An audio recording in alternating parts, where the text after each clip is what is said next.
Good morning, my Real News Media TV family. Thank you so much for tuning in this morning, and I'm wishing for everyone a wonderful and a blessed Sunday. Please remember to leave a comment, like, share, and click on the notification bell. And in the news this morning for October 22, 2023, ex-soldier killed at a Manchester bar.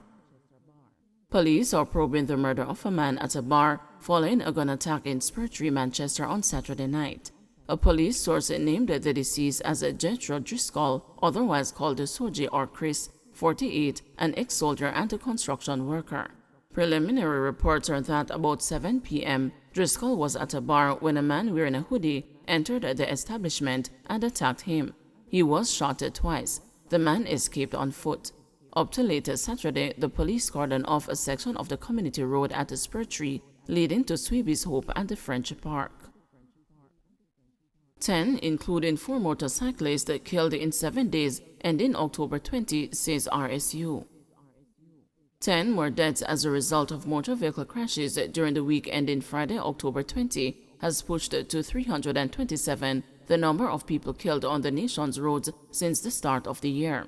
This is according to the latest statistics released on Friday by the Island Traffic Authority and the Ministry of Transport's Road Safety Unit. The 10 include the 4 motorcyclists who were killed in a fiery multi-bike crash in Waterworks, Westmoreland on Heroes Day, Monday, October 16. The bikers crashed into a Freightliner motor truck, which left the mangled remains of their motorbikes, with all 4 suffering horrific injuries. 3 died on the spot while the 4th died in hospital. Also killed during the week were 2 drivers of private motor cars, 2 pedestrians, a pillion rider, and the passenger of a private motor car. According to the RSU, the 327 road deaths recorded this year resulted from 301 fatal crashes. Fatal crashes have decreased by 9%, while fatalities have decreased by 13% this year when compared with a similar period in 2022. A breakdown by groups shows that motorcyclists account for the majority of road crash victims, with 108 fatalities so far this year. Also killed this year are 64 pedestrians, 60 drivers of private motor cars, 31 private motor car passengers, 16 pedal cyclists, 16 pillion riders, 13 passengers of public passenger vehicles, 10 commercial motor vehicle passengers, and 4 drivers of public passenger vehicles.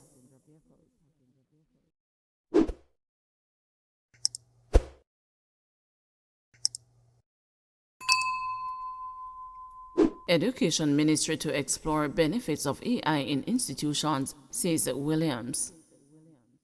Education and Youth Minister Favour Williams says the ministry is committed to exploring how artificial intelligence should be used to benefit the various educational institutions. Addressing the 7th Dennis Irving Lecture hosted by the University Council of Jamaica under the theme Artificial Intelligence, a Paradigm Shift for Quality Assurance in Higher Education, Williams urged the stakeholders to embrace the possibilities that the technology provides for the sector. AI introduces personalized and adaptive approaches that cater to the unique needs of each student and has revolutionized the teaching and learning landscape as shared by many teachers at the primary and secondary levels. The issue of quality assurance in higher education is fundamental for accreditation standards. AI emerges as a potent tool with the potential to make substantial improvements in the sector, she said. The lecture was held on Thursday, October 19, at the University of the West Indies regional headquarters in St. Andrew.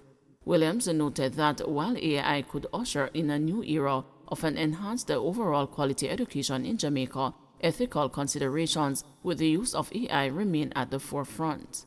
Considering that it is not merely about harnessing technology, but also about its responsible and ethical use, with due respect for the rights and the privacy of Jamaican students and educators. We must establish comprehensive policies and regulations that guide the development and usage of AI in education, the minister said. These regulations, she added, should encompass data privacy, algorithm transparency, and accountability. Transparency should be at the core of AI deployment in education, in making Jamaican students, educators, and stakeholders aware of how AI is being deployed and how it affects their educational experiences. Additionally, we should seek to ensure that AI does not exacerbate existing educational disparities, she emphasized. The minister said steps should be taken to provide equitable access to AI-enhanced educational resources and opportunities for all Jamaican students. We are already equipping them with devices, broadband connectivity, laptops, and labs so that they have no restrictions. As educators, we must prepare our students for the ever-evolving job market, equipping them with the skills and knowledge they need to thrive in this new era of technology, Williams said. The lecture was held in the memory of Dr. Dennis Irvin, later chairman of the UCJ, who was a distinguished educator. Occupants of state-owned St. Andrew property get reprieve, but eviction threat remains. Business operators at 35 Gordontown Road will continue living on the edge at least for another week as their St. Andrew Eastern Member of Parliament, Favour Williams, discusses a way forward following the suspension of a demolition exercise at the location yesterday. For the last 2 weeks, the owners said they have been operating on death row after receiving notice from an unnamed demolition crew traveling under the protection of the police that their establishments would be turned into rubble. Among other businesses, the premises houses a furniture shop, reportedly there for more than 2 decades, a restaurant, a bar, a bag juice facility, and a garage. It is also home to the Papine New Testament Church of God. Throughout Friday night and into Saturday morning, the operators waited nervously, some reportedly sleeping at the location overnight, their hearts thumping with anxiety in anticipation of a demolition crew that would destroy their livelihood. But instead of bulldozers and dumper trucks, they were met mid-morning by MP Williams, who informed the concerned group that the slated demolition had been put off. My investigation suggests that there was not enough consultation with the persons. Yes, they have been given notice, but what's next for them? We always have to consider the human factor, she charged, adding that she sought a postponement of the demolition in order to talk with operators and other stakeholders. The demolition is not going to happen, Williams stressed to the anxious business owners, noting that while she was not in support of anyone who takes over government property, discussions with the occupants must be had. According to Williams, the property is owned by the National Water Commission and the state entity is desirous of improving the area. There is also an education component, she said, explaining that the government has also been moving speedily to expand the overpopulated nearby Papine High School and that the land in contention would be used as part of that expansion. Before we get to that, though, we have to look at the people who are here and have businesses like these, and in the interest of everyone, we also have to be concerned about their well-being, where they go, and what they will do after this, she said, adding that the National Land Agency, which has been holding the land for the NWC, was the agency that sent out the eviction notice.